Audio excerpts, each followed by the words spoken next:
Hello, what's happening, everyone? William Johnson here. I wanted to get back to this Music Theory Monday thing that I was going to do. I can't remember. Someone gave me, a few people gave me some great suggestions of what I should call it. I guess I'll figure that out and it'll be in the description below. Anyhow, if you're watching this on February 14th as I upload it, happy Valentine's Day. I hope and pray that your day has gone well. So, today's topic, subdivision. What I want to do in the future, going forward, as I upload these things, I don't know if it'll be every Monday, but whenever I upload them on Monday, is talk about various topics. So kind of break them down into smaller ideas. So today, subdivision. Now, the things that I'm going to talk about, how I'm going to summarize it, I've gone a little more in depth in another video that I will link in the description below. So, if you've been playing music, drums, whatever for a while, you may have heard the term thrown around, subdivision. Now, we're not talking about real estate or homes, right? We are talking about music notes. We're talking about measuring music notes. Now, if you just look at the word subdivision, sub meaning under, division meaning to divide or to break up into smaller, different categories. It's about a hierarchy of notes, not hierarchy in terms of one being greater or stronger notes or lesser notes, but rather breaking them up so that we can measure them, so that we can understand what's going on. In music theory, we use ideas to investigate or to understand what we're hearing or what's existing, right? And the word subdivision is basically can be defined as just breaking up notes. So if you have a big note, then you have a bunch of smaller notes that can fit within that big note. That's subdivision. You have a whole note. Within one whole note, you might have 4 quarter notes. That means the subdivision of that whole note is 4 quarter notes. Let's say you have a song and it has a time signature, meaning that that song can be measured in patterns that start over after every 4 quarter notes. If it's in 4/4. 1, 2, 3, 4. It's in 4/4. All right? So let's say within one of those measures, patterns, bars, also measured, also goes by the term bar. In one of those, you have this rhythm.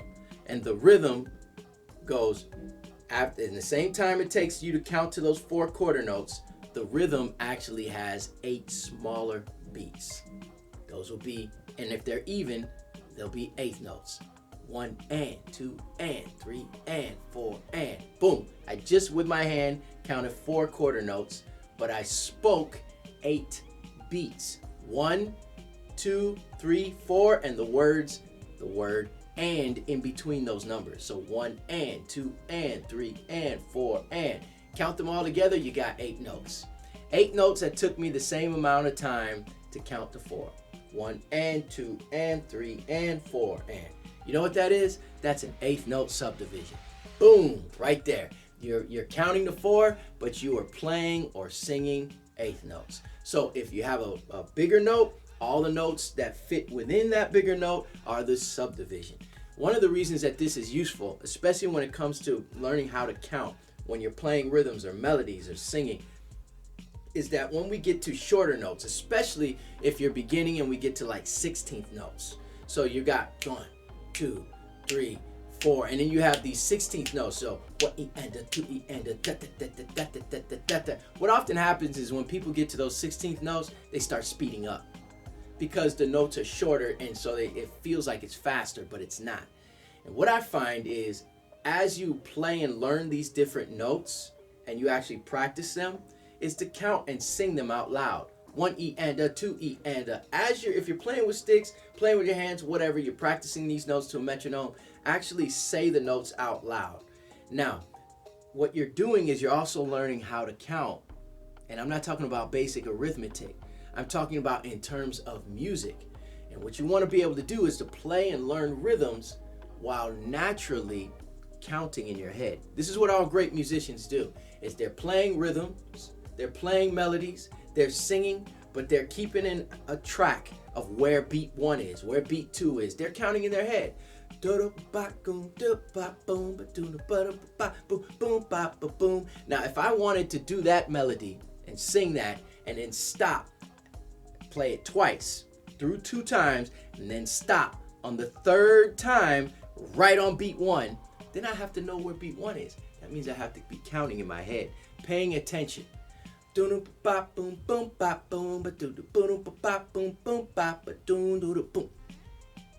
Right? I am now counting in my head. Now let's say I want to do a fill now.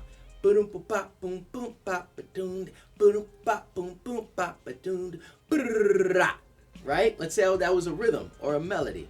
Now let's say that rhythm, we'll slow it down, and it was a 16th note rhythm. And they're like triplets. One triplet, triplet, triplet, triplet, triplet. Let's do that. 1 2 2 1 2 2 1 2 2 1 2 2 1 2 2. Now I have to keep that in my head. So I got to think about triplet, triplet, triplet. This is easier said than done, but I'm thinking about that while I'm playing the melody. So in my head, I'm going.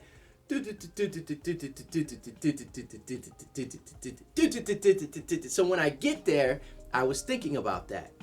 So that means as I sing or play this rhythm, I have to think about the subdivision. All right?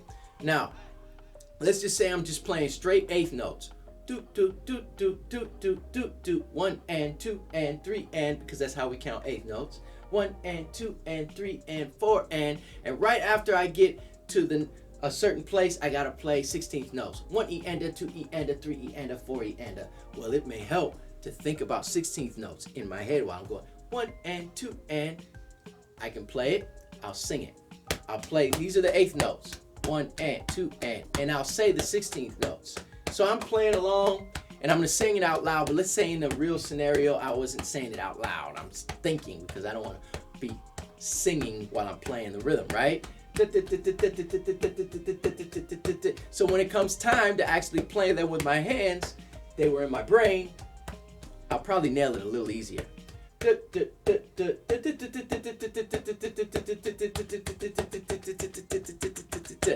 Right? Because it's in the front of my head.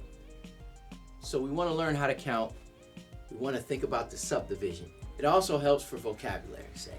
Sometimes it's just easier to say, hey, on this rhythm that we're playing, when you're on the hi-hat, you're playing on a hi-hat, or you're playing on the timbales, you're playing in a cowbell, tambourine, whatever, make sure you're playing that 16th note subdivision.